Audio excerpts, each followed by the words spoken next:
Yeah, yeah.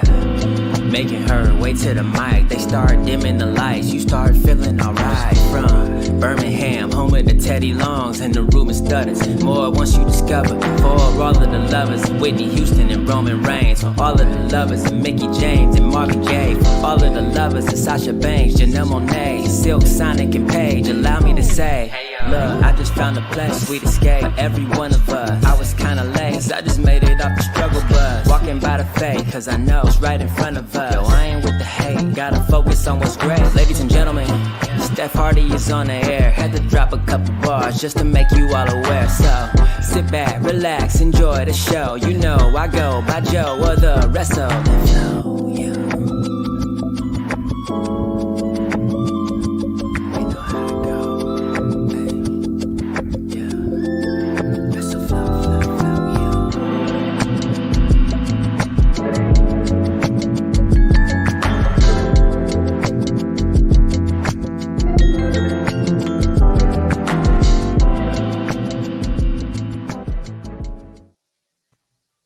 Hey y'all, hey y'all, hey y'all, hey y'all, hey y'all.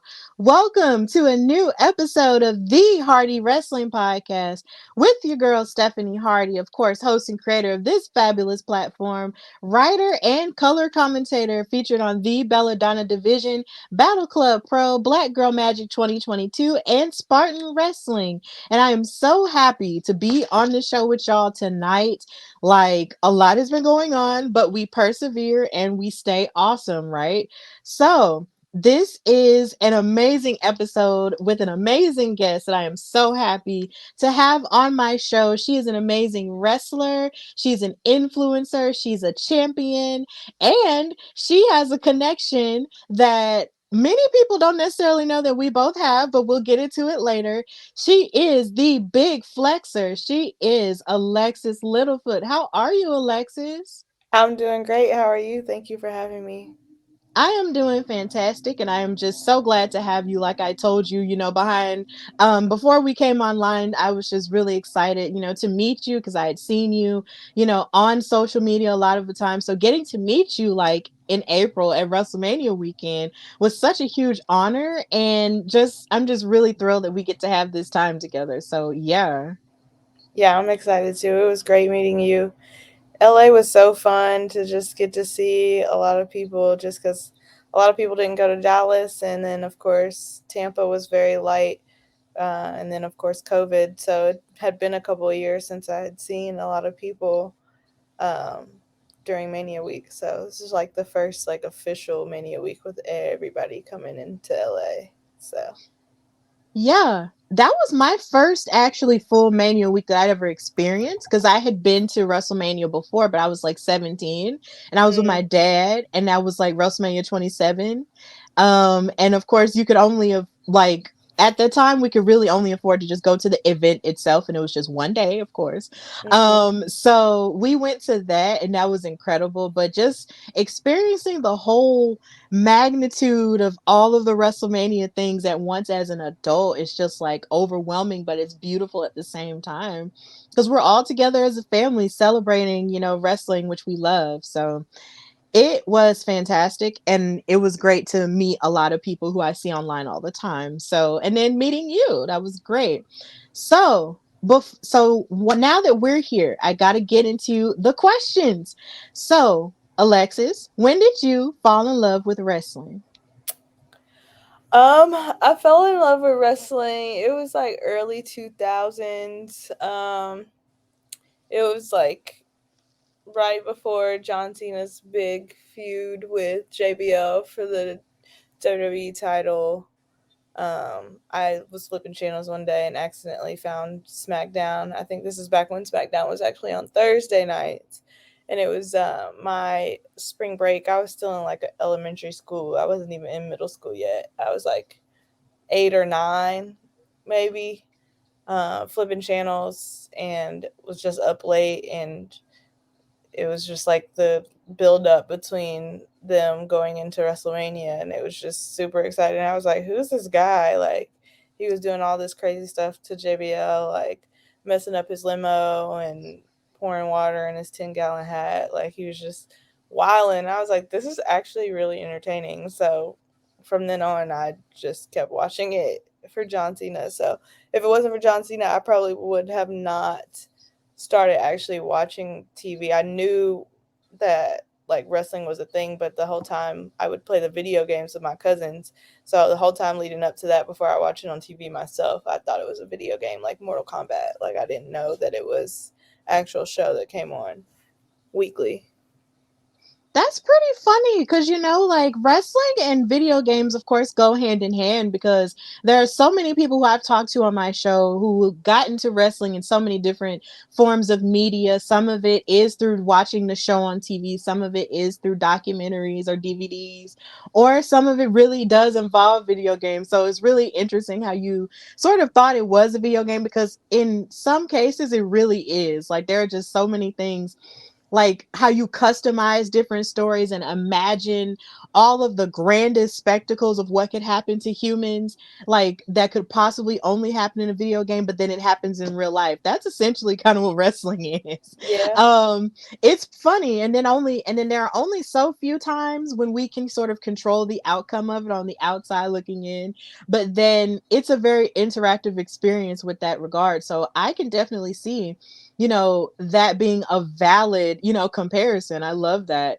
And the idea that you started watching like when John Cena was feuding with JBL, that was one of the seminal feuds of the 2000s. So Yeah, that was hot stuff. that was a very hot feud, and then obviously my mom was not into wrestling, but she let me get the pay-per-view.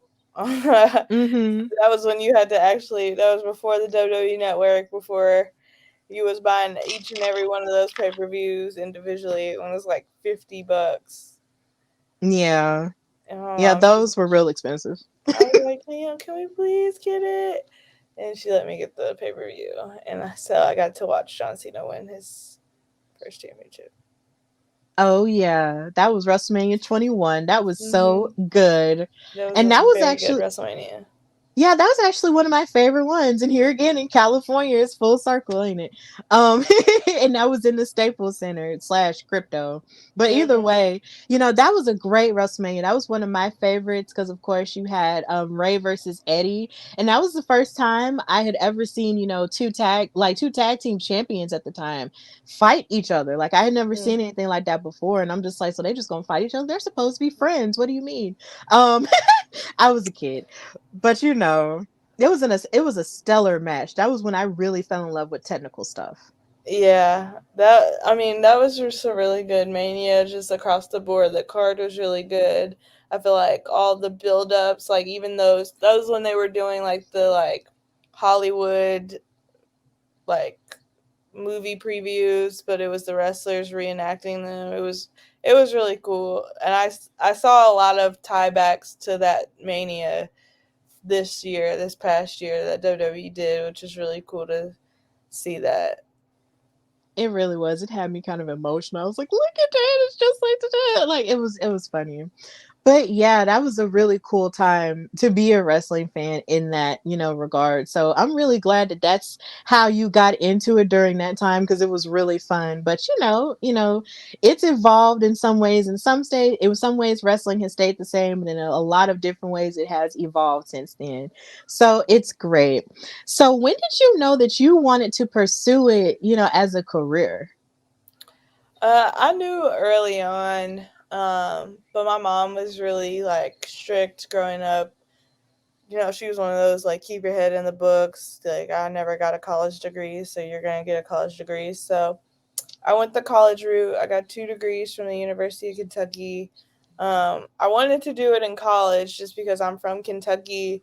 OVW is very big here, and it was really big at the time just because it's, again, where John Cena got his start with WWE and trained there. Randy Orton, Batista, like some of the biggest names of that era when I started watching wrestling all came out of OVW, and it's an hour from my hometown. So I would go on their website and Google and look them up and look how much it costs. And it was obviously way too much money for my family to afford. So I stuck with college and got a regular job. And started building my name and my brand up in the wrestling community and kind of got popular that way. And I don't know, COVID really kind of like got me sitting in my thoughts. Like, there's nothing else to do besides be at home, go to Mm-hmm. work, whatever, work from home. And so I was like, when all this stuff is over, I think I'm going to start training. I think that's for me. So October 2020, I started training and debuted last year, March of Wow. 2022. Wow. So you really like got your career started during or even during sort of like in the middle of the pandemic, Alexis? Mhm. Mhm. Wow. Yeah. What was that like? Because I know there Uh, were certain wrestlers who were sort of waiting for their next opportunity because everything was shut down in some cases. But how was that? it was different, of course. Like that whole back end of October, like from October, December, everything was kind of semi shut down. And I live in a state where wrestling is mandated by a commission. So it was like really weird times because like the commission was like, oh no, you guys are not going to be able to do shows. And then they finally started opening things back up again. And um, it was just a lot of, a lot of sitting around waiting and training hard and getting to a point because it's really hard. It's like it's not like you can train for a couple of months and really debut. Like I know some people do that, but I wanted to be as ready as I could be. And so I debuted March of last year. Was that 2022? Mm-hmm. So So yeah, and I've been going ever since. I didn't have that many matches in 2022 just because I had a job that I worked the weekends, and the weekends is where you can really get your reps in. But finally, I got a job at the end of 2022 that allowed me to be able to have weekends off and go and book shows and get my reps in. Wow. So essentially your career is in a way still getting started to a degree. Yeah. But even with that, you were still able to make the necessary adjustments in your life to make it happen. And that's sorry, my other phone just spoke. Um, but either way, you were able to make the other adjustments in your life to sort of make it work. And even though you might not have been like fully encouraged with that because you were sort of told to go to school, and get your get sort of like a regular, concrete life under you, you still knew what you wanted to do and you still pursued that. And I admire that. And then the fact that, of course, the thing that blessed me so much when we met each other was the fact that you said you were from Kentucky.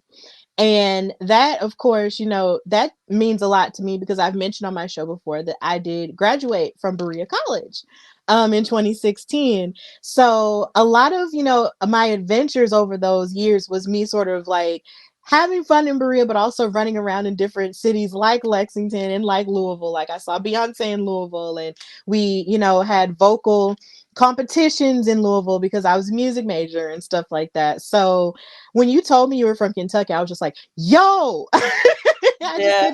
I just couldn't like And help Berea is one of it. those places. It's like people like forget that Berea College is up there. Like I even sometimes forget Berea is up there. But yeah, Kentucky is a state where it's like everybody either knows everybody or you've been to somebody's town before or no. Yeah. Hmm. And I know, like, I really liked being up there. I liked the experience of being up there because, like, I'm from Alabama. So it's just like going up there for school was an amazing experience for me. And just experiencing, Kentucky and the ins and outs of different things. Like, I like the people most of all. And then, just the air and everything else was just like, man, like, I really liked it and I enjoyed living there. But the thing about Kentucky that never ceases to amaze me is its fascination with wrestling and its wrestling culture, because it was one of the premier areas for wrestling back in the day and still is to a certain degree now. And I think that's amazing. So like, did that you did mention how that did sort of inspire you a whole lot. So what would you say the culture of wrestling is like now like in comparison to when you first started? Like as a whole or just in the state of Kentucky?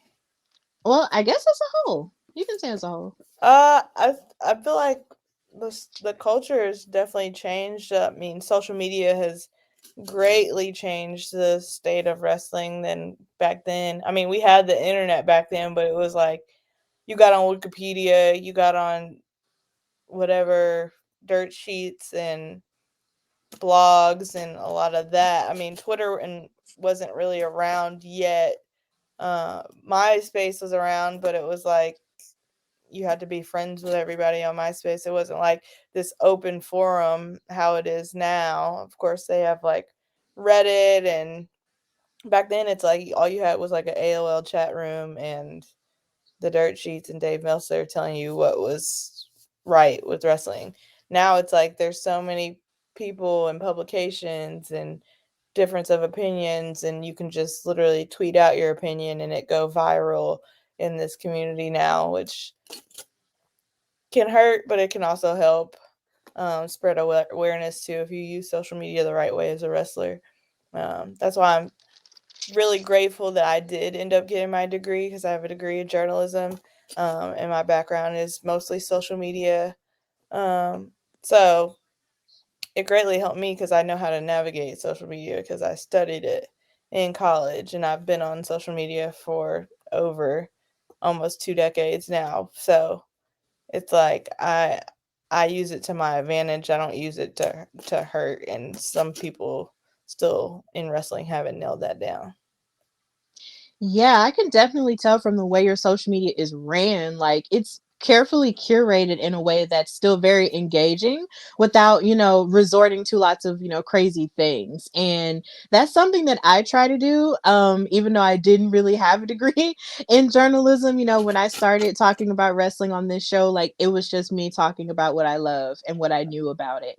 But I still try to, have sort of a positive outlook on a lot of the things that I watch in wrestling, because there's so much, that we can sort of come down on and not like about it. But, how often do we truly like fully focus on all the things that we love about it? And why isn't that not, put out there a whole lot more? So the way that your social media is curated is like, you just can't really like stop looking at it. It's really cool.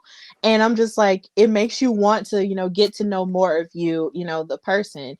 And yeah, I commend you and congratulations for getting a degree in that, and using it to your advantage. Like, that's amazing. Thank you. I appreciate that.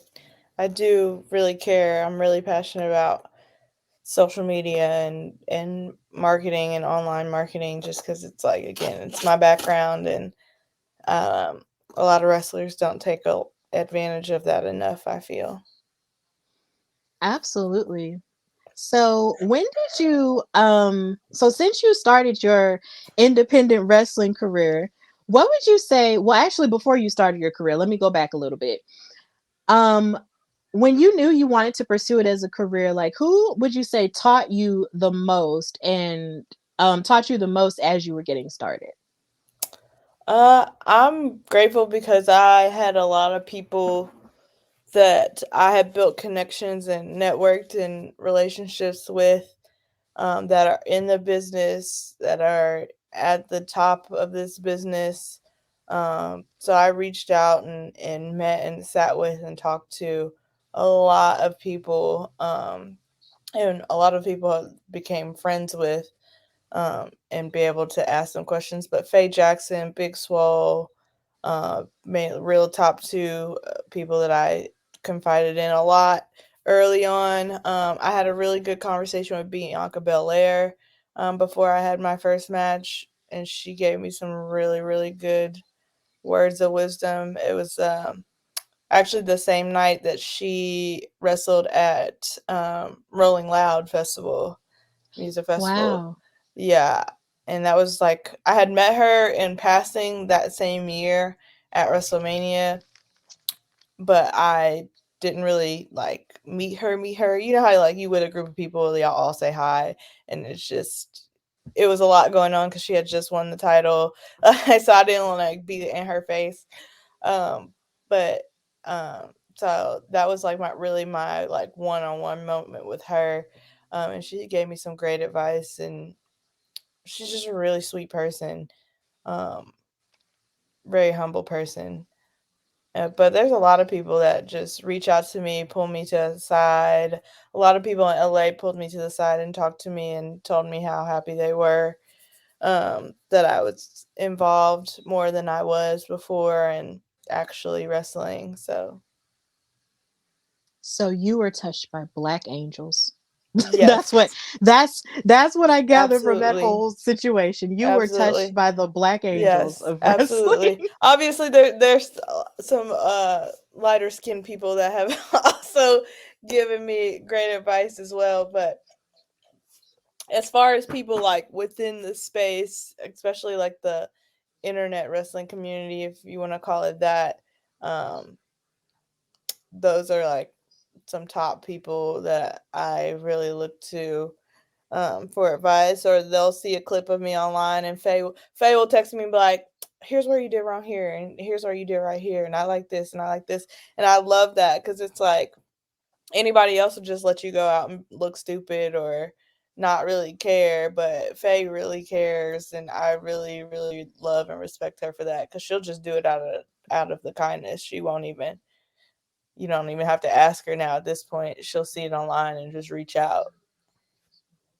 Yeah, absolutely. Like meeting Faye was one of the biggest honors of my life because I got to call Black Girl Magic 2 with her last year.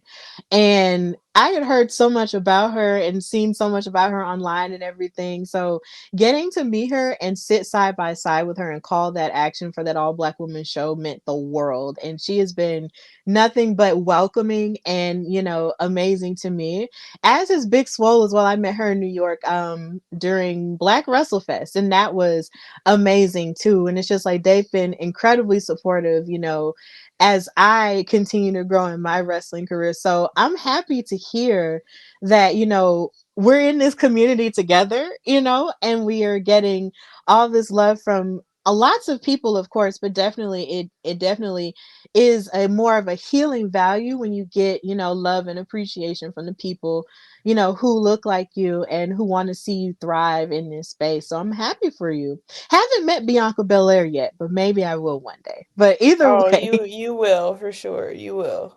yeah. But it's clear that you are definitely, someone to watch and someone that people have their eye on. So that is absolutely incredible. So, do you believe that you've built a strong fan base since you've started? And what's an amazing story that you have, from someone who is a big fan of yours? Um, yeah, I think I've done a good job in building, obviously networking and building connections, but I think a lot of people have followed me since my journey of being an influencer in the wrestling community and selling merch and doing all these different things to stay relevant within this community and then transition into wrestling. Uh, and then I've had people reach out to me like, hey, like, I bought your very first shirt that you launched. Um, and it's just good to see you like actually doing this and wrestling and inspiring. And I did my first autograph signing this past weekend, and a lady brought me some fan art, and she was just like, "You're such an inspiration. I've been following you for a long time." And it's just like it's great to see those people that have seen like the before and the after. And it's also great to see those new people that are coming along, like, "Oh my God, I didn't know you knew this person, and I found you through this person."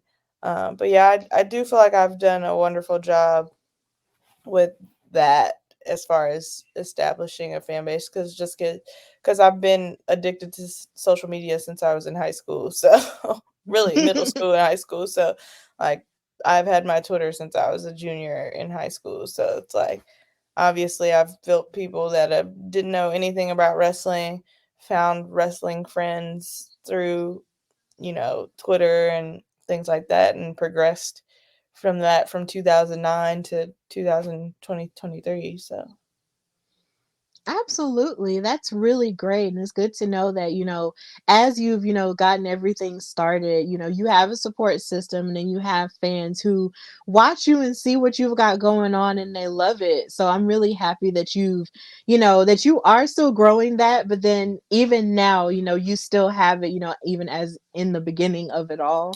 So I'm really happy that that's something that's yeah, happening for and you. it's really amazing because we go back to LA, but it's like, so I hate to name drop again, but this is a good story that really touches my heart. So when I was in middle school, of course, MySpace is the big thing, right? The Mm-hmm. very first wrestler ever to add me on social media, I sent him a friend request, was Shane Helms, the Hurricane.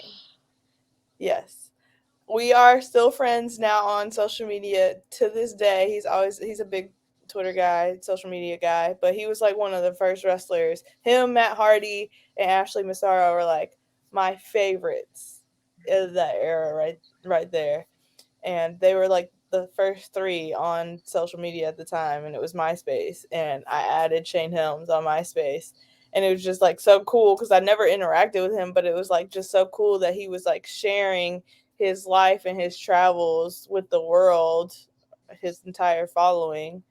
um, and that was not really something that you saw from wrestlers at that time. Like they really kept kayfabe and kept their personal life within their personal life. But he, would write blogs, and they did the Hardy Show, which was really cool to just see like them goofing off and hanging out and just being regular people.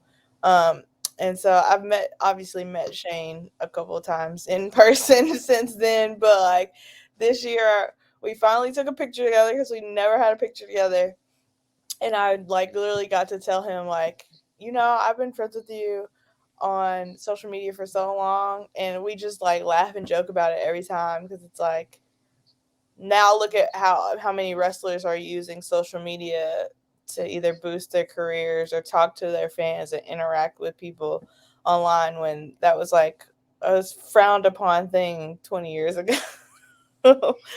So, but yeah, that's a cool little tidbit that I share sometimes. I pull out time to time.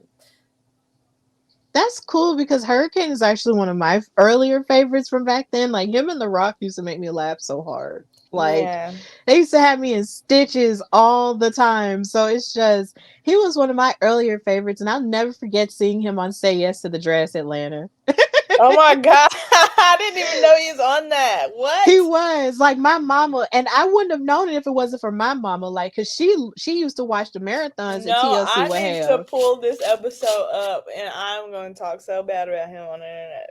Yeah, he was on Say Yes to the Dress. And my mama pulled me into the living room. I'll never forget it. And she said, "Ain't this one of your friends?" And I looked and I was just like, and then when he introduced himself as Shane Helms, I was like, "Oh, that's the Hurricane." And mom was like, I'm "I thought dead. so." So I'm just like, yeah, like he was on Say Yes to the Dress, like full on. So he really clearly, had no issue, sort of sharing his life as you can see. But, like you had that, you could treasure that interaction before everything kind of popped off the way it did when it comes to social media. Like, it's weird to sit and think about how a long time ago, like stuff like that in wrestling wasn't so much of a thing. And then, with the way social media evolved, it's almost like wrestling and social media low key go hand in hand for better and for Right, worse. like So, it does. Like you have to live tweet everything. Like everybody's live yes. tweeting everything. Yeah. Yeah, I it definitely goes hand in hand now. Like back then you watched it, and then you got on all the wrestling blogs after it was over, and looked at people's comments and how they felt. Sometimes if you didn't have like my mom was not letting me buy every pay-per-view. Like that was not going down in my household. So I would go to WWE.com, and how the results page, they would pull up, they would type like Yes. live results. I would refresh that page every 30 seconds to figure out who won the match, because again, my family was not rich. We was not paying for $50 to $60 to $70 pay-per-views every month. And no, my mom was not having that. I got WrestleMania once a year, and I think one year I got WrestleMania and Survivor Series in the same year. I can't remember what year that was. I was in high school by then. But yeah, wrestling and social media kind of go hand in hand, and it's just funny because like again, 2 decades ago that was like highly frowned upon. Like, don't share shit about the business on online. Yeah, and a lot of people have, of course, argued that they feel that social media has sort of killed kayfabe to a degree. I I I I mean, you can still keep kayfabe and not be involved in social media. Like Malachi Black is a very good person that I like to pull up because he doesn't really. I mean, we know he's married to Zelina Vega. We know that, and they share bits and pieces of their personal lives. But when it comes to his character and his social media pages, all his social media pages still follow like his his gimmick. Hmm. So, I think there are ways to still be active on social media and still keep the integrity of your character. What I don't like is like the leaked information and like telling that people are signed and coming back and returning before they even do, and it's like, can anything be a surprise anymore? Like, we want to be Right. surprised. Like, I think The Rock coming back was the first time that I was genuinely surprised, and people were already talking about it, but it was like so many people were like, no, it's not happening, and yes, it is happening, and like it was just so much back and forth where it was just like you had to turn the TV on to see if it was really going to happen or not. But like, I missed those you had to be there live watching it moments of when people came back. Like when Matt Hardy came back. Um, that was a time. I'm talking about when he came back when all the Edge and Lita stuff was going on. Like Oh my goodness. that was a time like you just were genuinely surprised, and it was like it felt real. Like, it's like we need to do a better effort of keeping stuff under wraps. Like, I just that's the only thing I feel like we need to do a better like keeping like genuine surprises under wraps.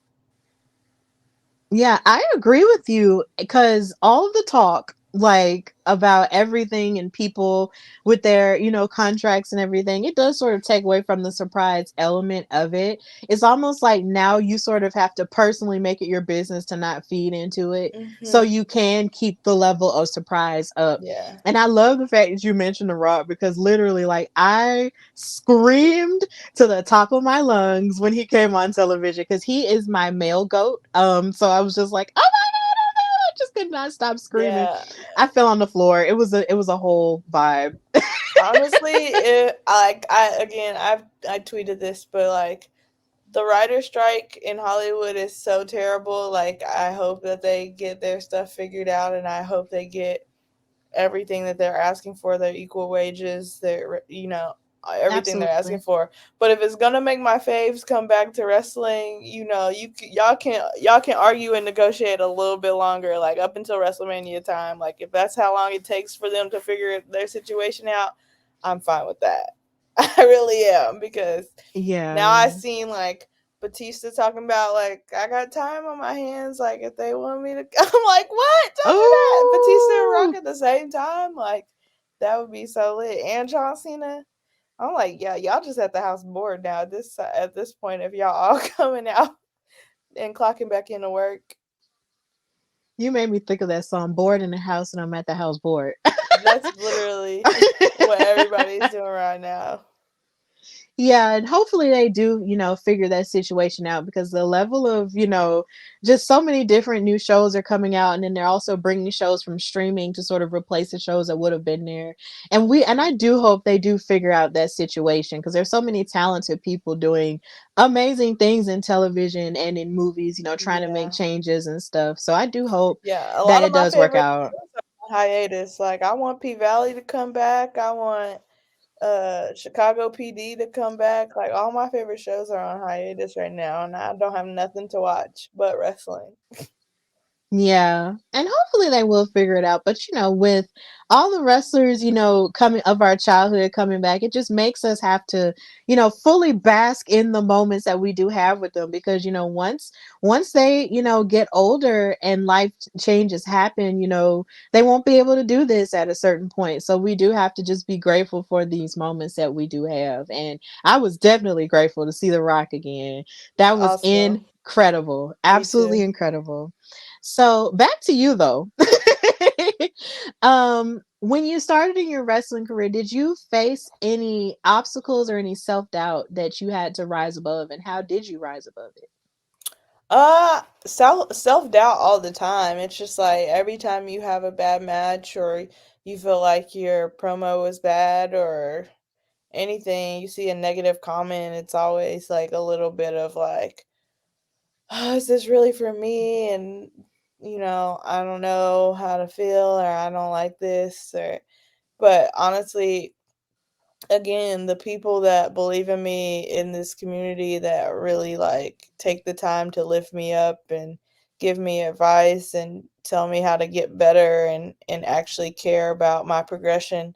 I look to them, and I can't quit because I have so many people rooting for me.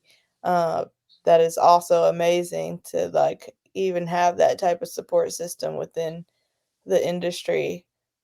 So yeah, I do feel a little bit of self doubt sometimes, especially when I have a bad match, because I'm just so critical of myself and I'm a perfectionist. And but also too, it's like even some of the like greatest people I see on TV, like, or it's not always about the matches, like it's about entertaining. And that was one of the best pieces of advice that I got this past Mania weekend. I really wanted to use this Mania weekend in LA because I knew it was going to be so star studded, and I knew that there were going to be so many like big names out. So I used Wale Mania as my time to like pull people aside and ask people for advice. Like, I know people were like, "Girl, why are you talking about wrestling and we at a party?" But I'm like, this is my only time I'm gonna ever get a chance to talk to you. Like, please. So I pulled Adam Cole to the side for like a couple seconds. Never met him before in my life. I was just like, I'm a big fan of yours. Like, I just won my first title on Sunday, and now I'm here, and I've only been wrestling a year. Can you give me any advice? And he was just so nice.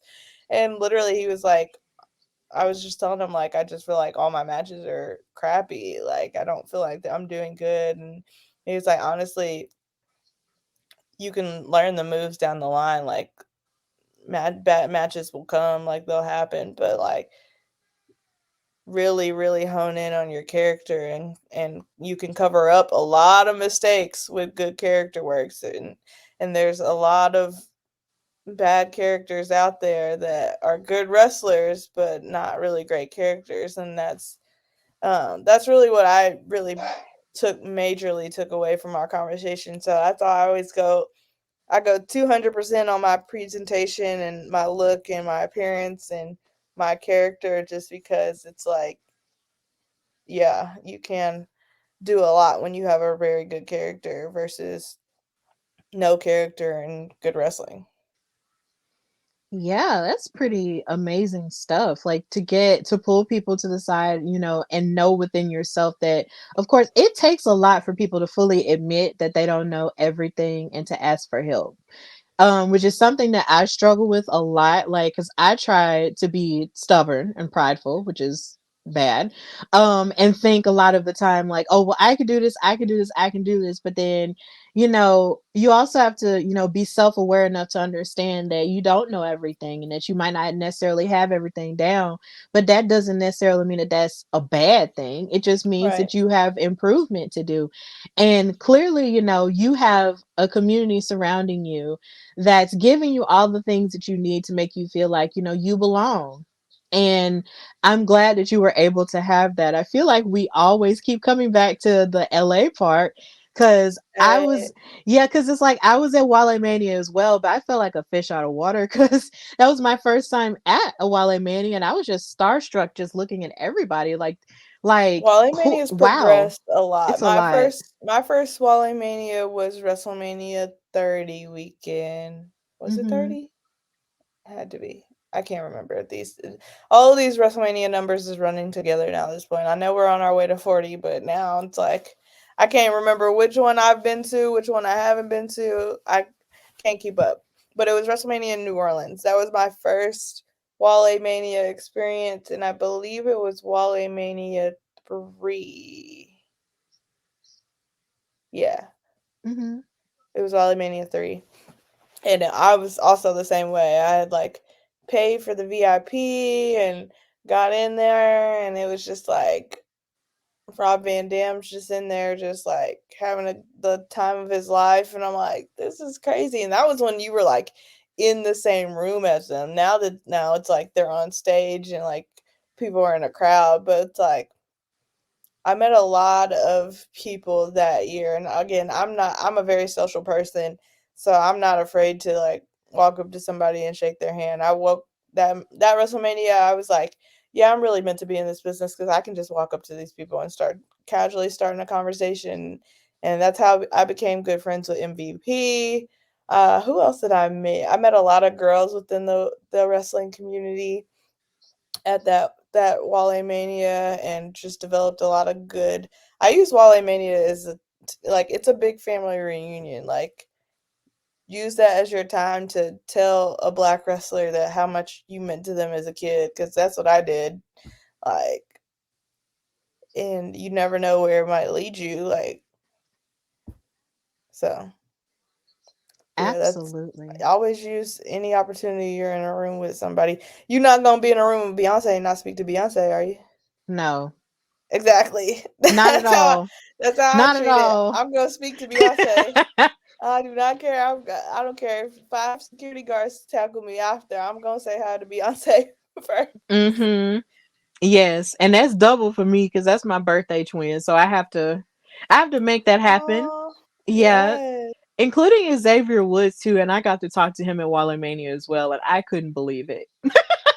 oh Like we share the yes, same birthday too, so and I just love him and a New Day. So getting this to talk to him was just like, yo, like I just talked to Xavier Woods, like what? Like it was yes, amazing. And I told him he should be a champion, more often, and that was nice. So it was really great. I met a lot of people there, and I got to meet Sam Roberts. It was just a really mind-blowing experience just to be in the same room as these people that you admire and watch on TV and stuff like that. It was just like we are exactly, literally breathing the same air. What the heck? exactly, exactly. So I tell anybody that's like interested in growing their podcast or growing like whatever outside of just strictly being a fan, if you have something that's tangible that you're trying to get off the ground and you want to make work, go out and network and meet people. Don't be scared to shake hands. Like you can't, especially in the wrestling business, be scared to shake hands and speak to people. It's like one of the major parts of wrestling. When you get in the locker room, you go and shake everybody's hand and introduce yourself. uh, the same way when everybody's drinking and partying, like go up and Mhm. introduce yourself, and you never know, you might strike up a intriguing conversation with one of your favorite people, especially at Wally Mania. I think everybody's guards down, everybody's just happy to see each other and not have any like expectations of I don't know, being on TV or being like it's just a big family reunion party and everybody's just cutting up and a lot of free alcohol. So Oh yeah. Um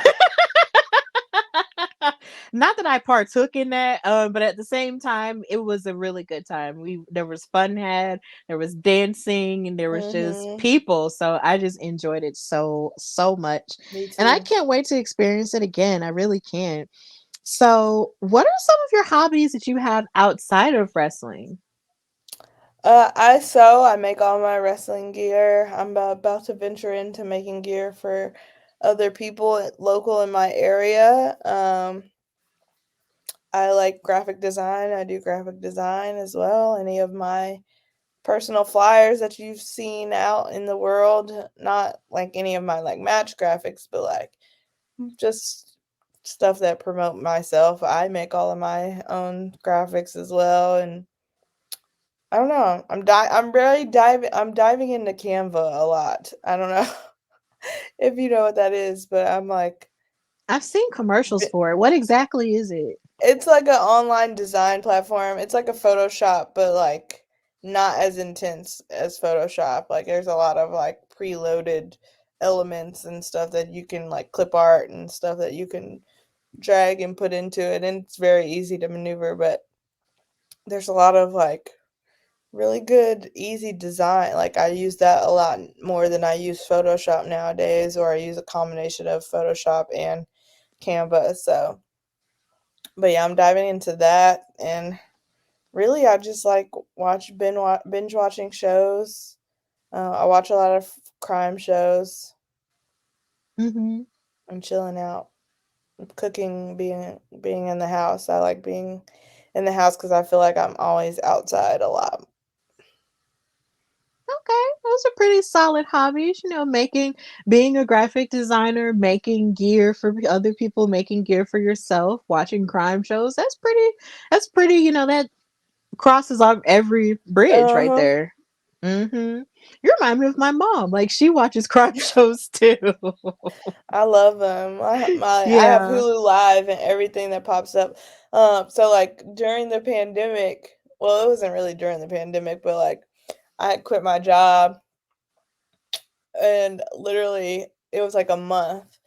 And I watched every episode of Chicago PD, and there was 9 seasons. I watched every single one of them, caught up to the current season that was going on Mm-hmm. in like literally 3 weeks. Yeah.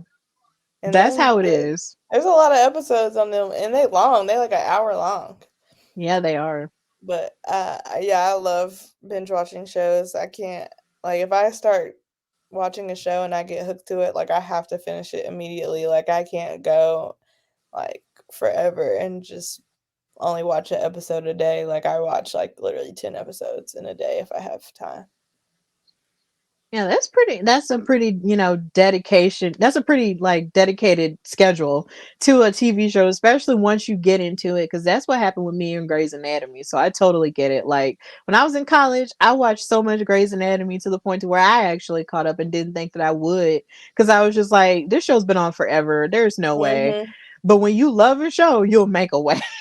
See, that's like I won't do a show like that has like 30 seasons. Like I can't like See, that's the no, that's thing. too much That's the thing. You time. say you can't, but then once you are in it, I you're in it. I watched a couple like see I got into Chicago PD because like it's on USA. Like the Right. reruns would come on USA. It would either come on before watching wrestling or it would come on after. So like my TV just still stay on, and I'm like, dang, this show kind of lit. Like what?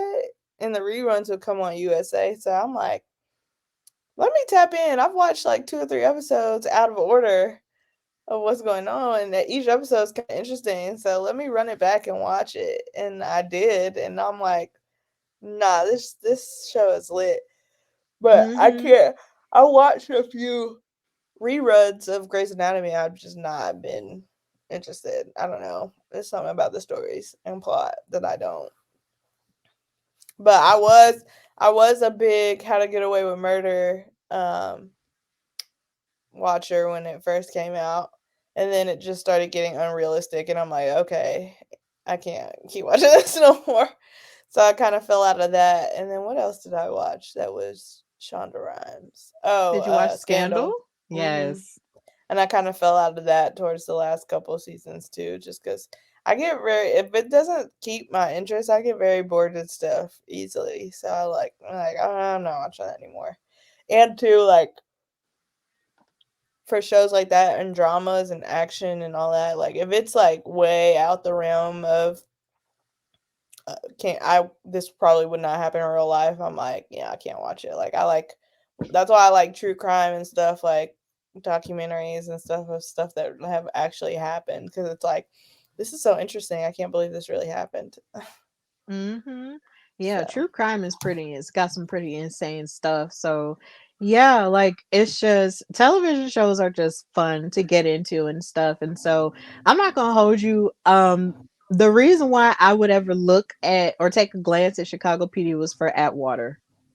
Yeah, he's fine. He's He's very fine. fine. He's fine. And Yeah, that's all I that's have like to say. 50% of the reason why I started watching it, because I'm like, oh, he's fine. And then like, no, that Hank Voight man, he's the man. He Yeah. begin he begins stuff done. So yeah, I started watching it because I'm like, he's fine. And then I'm like, Hank, he's a G. I like him. He handles business. So I started watching it because of that. And like some of the crossovers with SVU were just so good. I'm like, okay, yeah.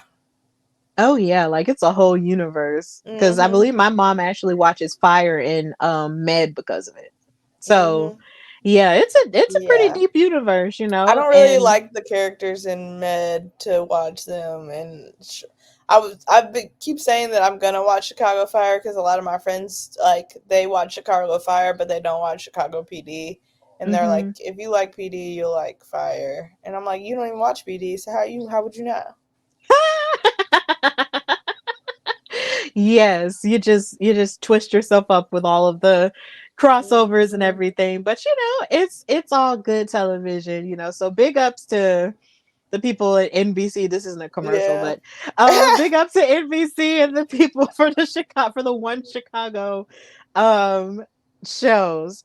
So how would you say you balance, your life as a wrestler along with being an influencer for various brands? I've seen you do various like promotions like for businesses such as, Papa John's and so many other different things, and even the Kentucky Derby, which is of course a really deep rooted Kentucky tradition. So how do you balance all of that with your wrestling career?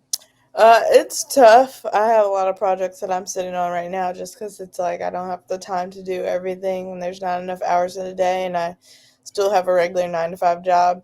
But I am like really blessed that the Papa John's and the Kentucky Derby projects both came from the same girl. She worked for, every time she bounces to a new company, she brings me with her because we've already partnered up on so many projects.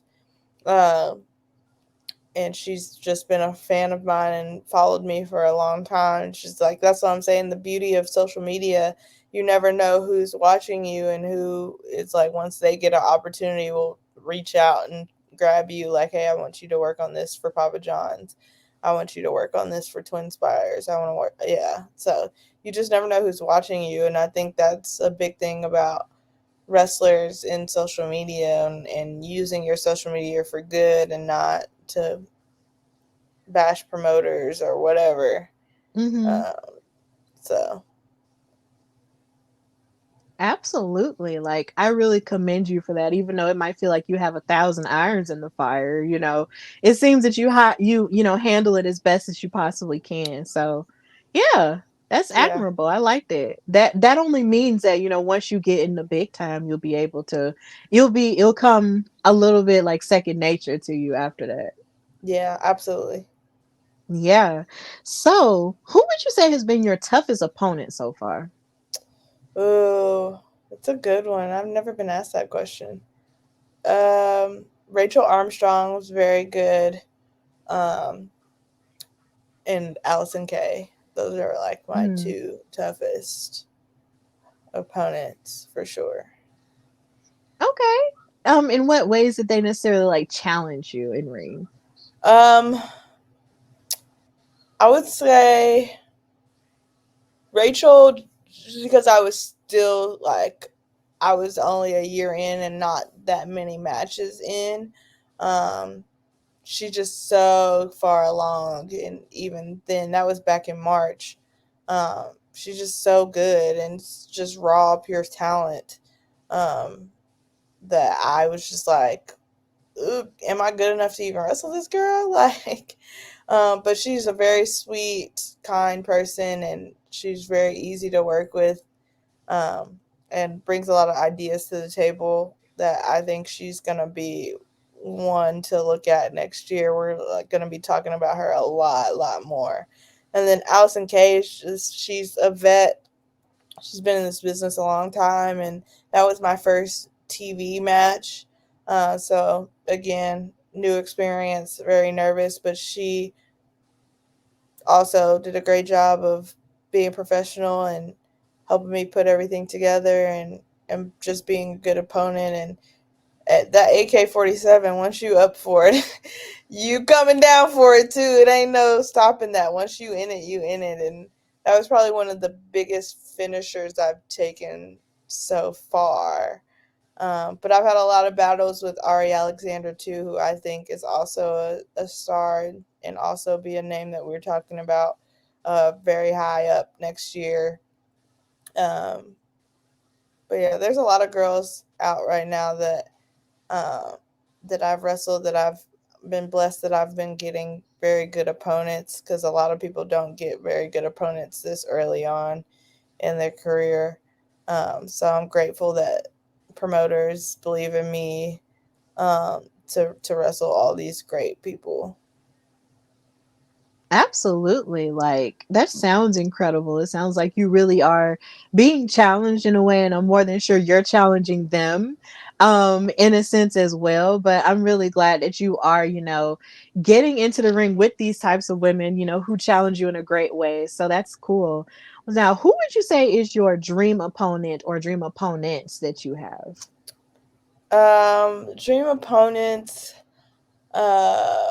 Wow. I have a lot of dream opponents, and every time I get a new opponent, I'm like, oh my god, it's like somebody I when I was first starting out, like I would see their name on the PWI 500 or the Black Wrestling 500, and I'm like, I can't believe I'm wrestling somebody that's like a big name that gets recognition from PWI. Like in in November, I'm wrestling Jordan Blade and Alice Crowley in the same weekend, and they're both two women that are on the PWI 500 this year. And Jordan Blade, I believe, was also on it last year, if I Mm-hmm. remember correctly. So it's like, I can't believe that I'm getting this good of matchups this early on, and to be able to learn from them and be even mentioned in the same conversation as them, even though I'm just starting out and not even on year 2 yet, is amazing.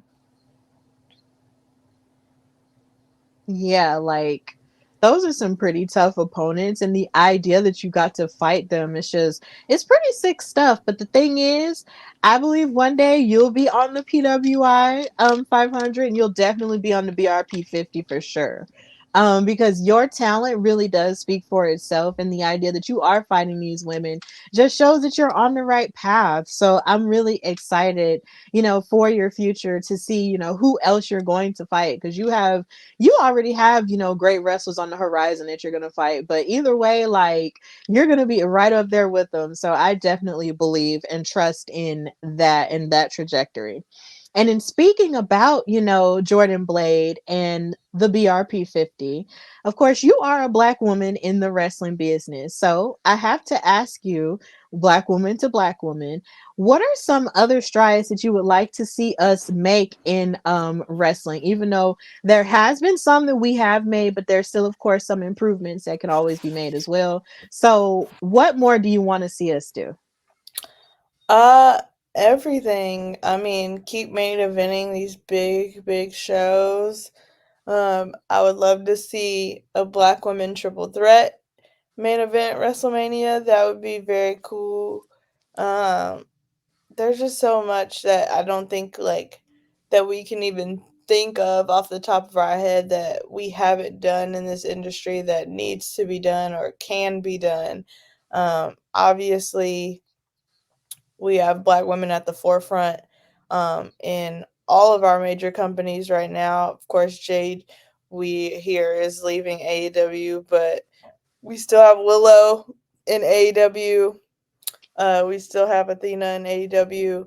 So, I mean, there are Black women still, shining in all of these companies. And I think that we might be getting Jade versus Bianca at a WrestleMania here soon. Who knows? But I just think that it's so great to see this type of representation across the board, from the major companies to the indies. It's just that there's so much diversity now that you can't not see us now at this point. Absolutely. I definitely agree with that. Like with seeing so many black women, at the forefront, like there's so many women, so many black women who fought for us to be where we are now, and we stand on their shoulders all the time. And just the idea that we're able, as that women like you and so many other athletes are succeeding the way that they are and being placed on various lists and headlining different shows and main eventing things. It's just, and putting women's wrestling on the map as well as just wrestling period. It's just an amazing thing, and it's something that is something, it's a phenomenon that I wish had happened when I was a child, but I still take inspiration from it even now as an adult. And I feel blessed to even be remotely a part of it, to even talk about it, in this space, to even commentate for it. So it's just like, and I hope that somehow I'm even a part of that change, because it is my goal to maybe one day be the first black woman to commentate for WWE or Impact or WoW, whatever comes first. But either way, it's starting with the athletes, with the Biancas, with the Jades, with you, with so many other women. It's just really inspiring to see us, be strong and be authentically ourselves, even with all of the detractors who want to take away from it. That's Mhm. their problem, it's not ours. So we're going to still be amazing regardless. And I just can't wait to see more of what the future holds for us. I'm really excited and inspired by all of it and all of you. So I'm pumped about it. I'm pumped as well. I just think back then, I know we were probably ready as a black community to see that representation, but I don't think the world was ready, and I don't think that it would have been as embraced then as it is now. Now we're hearing on the commentary microphone that this is the first WrestleMania that two black women have main evented. Like you're hearing that Michael Cole say that as the match is being called. I don't think if we would have gotten that back then, it would have even been a mention. It would just been like these are two people in a wrestling match. It's not about that. Now it's like because again our fan base is now more diverse. Our fan base is now more vocal in saying that more representation is needed in this industry than has before, that it's time. Absolutely. Every time I think about that main event, I just want to cry all over again. I love that main event. I love that match so much.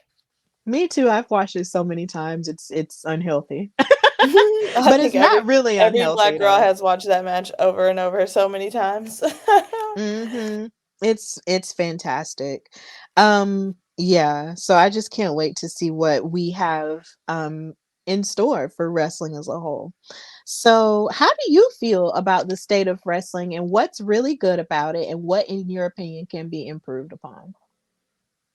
uh, I would just say, let what I like about it is again the diversity and being able to speak up on things. And I think I mean, from what I've heard and stories that I've been told from people that have been in this business a long time, there was a time that nobody felt comfortable speaking up about, things that are wrong backstage or treatment from other people backstage. And I think those times are clearly changing. I feel like I see a new tweet calling somebody out for bad behavior or poor behavior, not saying that that's the wrong, that's wrong, but I also too think that a lot of things can be resolved one on one. We don't always have to run to social media about it. All the fans don't always have to know our business, that what goes on backstage and whatever.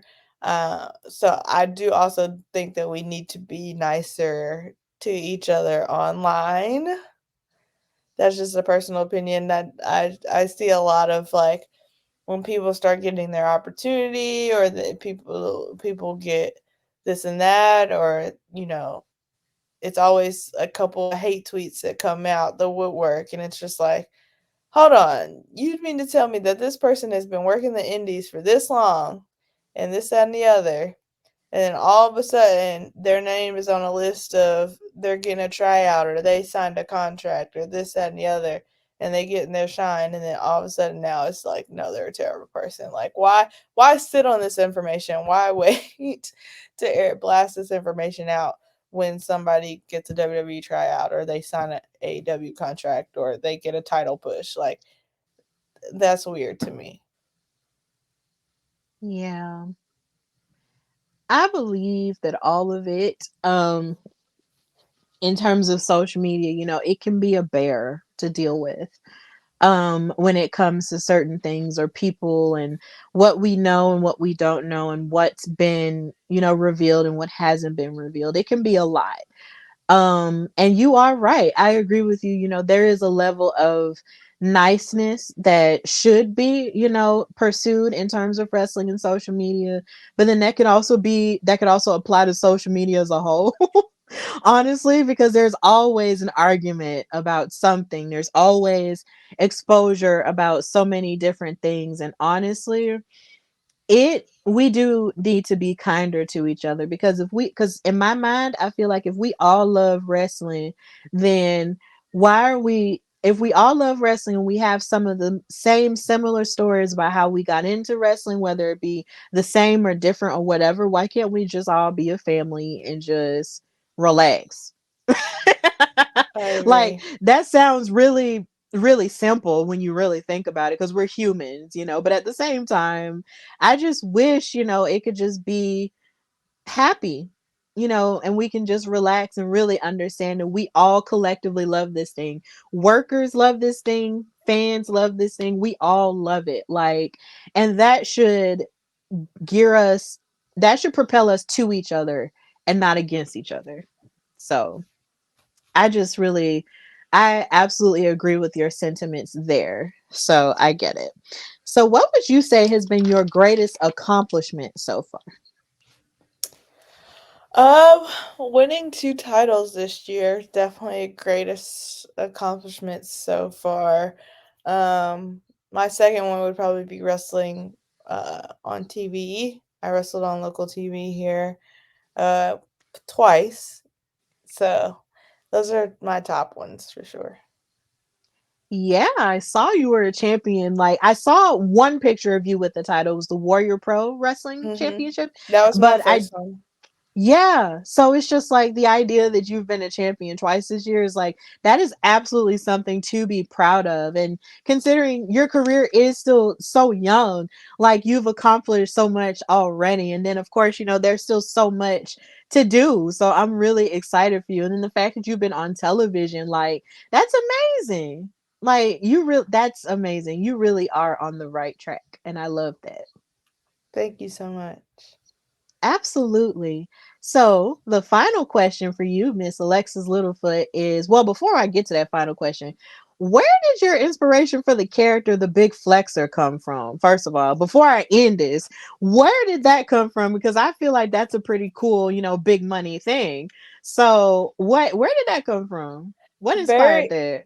Very inspired by female rappers. Like, I love Cardi B. I love all the girls that are rapping right now. I like Sexy Red. Like, I feel like all I love Lil Kim. Um I feel like those are like the hot girls. Like, they like, and wrestling is a guy's sport. Like, I just feel like the girls in rap, like even Lil Kim's era, like she was this pretty girl that was tough, like could keep up with the guys, like, and she was surrounded by so many men. And again, the women in this industry surrounded by so many men, they have to like either be just as good as the guys or have something to set themselves apart. And I feel like female rappers are in that same lane. They're in a male dominated industry. And they have to do something or have the skills to either be just as good or set themselves apart from everybody doing it. So very heavily inspired by female rappers for sure. Yeah, I definitely feel that. And I am a big fan of Cardi B, and I love Megan Thee Stallion. She's definitely one of I my love favorites as Meg. well. Yes, and I did, of course, and I did love, listening to Left Eye with TLC and her solo stuff as well once it did become available. She was one of my favorite rappers too. So seeing women sort of take their place in rap now with it being multiple women and not just, like one specific person, um and the idea that it has to be one at a time is really like a blessing there. So the idea that you took that, type of personality and applied it to wrestling is an amazing thing. You're flexing with all of the fur coat and the money and you out here, like it's amazing. Thank you. I appreciate that. Yes. So what do you believe the future holds for you, Alexis? Uh, Hopefully a contract somewhere. Hopefully more quality opponents. I really, um, I stay in my own lane. I don't really like look at what anybody else is doing and is like, oh, I wish that could be me or that should be me or any of that. I just, keep trucking and keep looking forward and keep booking what I and controlling what I can control. I can't control nobody's path but my own. So hopefully, the length that I'm on and the path that I'm currently walking will lead me to WWE, Impact, AEW. I'm not uh discriminatory against anybody's bag or company. I would love the opportunity from either one of those, even an MLW. Like, I don't discriminate. Opportunity is an opportunity to me, and a chance to shine is all I feel like I need.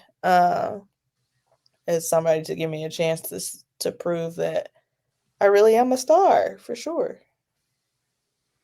Absolutely. And I'm more than sure that all of that will happen for you because your value is literally like above gold. So honestly, I feel that one day it definitely will happen for you and we will see you on TV somewhere because you have the charisma, you have the personality, and you have the talent, and you have just the it factor. So I can't wait to see more of what you have in store with your wrestling career. And of course, you always have a supporter here. So, Alexis Littlefoot, thank you so much for coming on the Hardy Wrestling Podcast. And just tell everybody where they can find and follow you and what you've got going on. Yeah, you can follow me on all platforms at Young Littlefoot, YUNG Littlefoot. And yeah, I am wrestling all over Kentucky, Ohio, Indiana. So if you're in any of those states and get a chance, pull up, come see me. Yeah, and I'm grateful for this opportunity to be here and talk to you. Thank you so much. Absolutely. And anytime you want to come back, don't hesitate to reach out. I'll have you back on because this was amazing and I love this conversation. So, in any point in your career, if you ever want to come back and talk, this is a safe space for you. And of course, this is a safe space for everyone who loves professional wrestling of all different kinds. So, of course, if you want to continue to enjoy the vibe of the Hardy Wrestling Podcast, you can find and follow me on Instagram and Twitter and threads at Queen Steph Hardy. You can also follow the Hardy Wrestling Podcast on Instagram at Hardy Wrestling Podcast and on Twitter, because I'm not calling it X, at Hardy Wrestle Pod. I'm just not doing it. It's just no, I'm not doing it. It's weird. But either way, you can also subscribe to the YouTube channel at the Hardy Wrestling Podcast with the purple, blue, and pink logo. And just continue to support me and the vibe. And of course, if you're looking for any manner of hosting, writing, or color commentary, please book your girl here and just be on the lookout for more things that I have in store. And I'm just really excited, for what the future holds because, yeah, it's bright. So, with that in mind, this has been the Hardy Wrestling Podcast with your girl, Stephanie Hardy, and the Big Flexer, Alexis Littlefoot.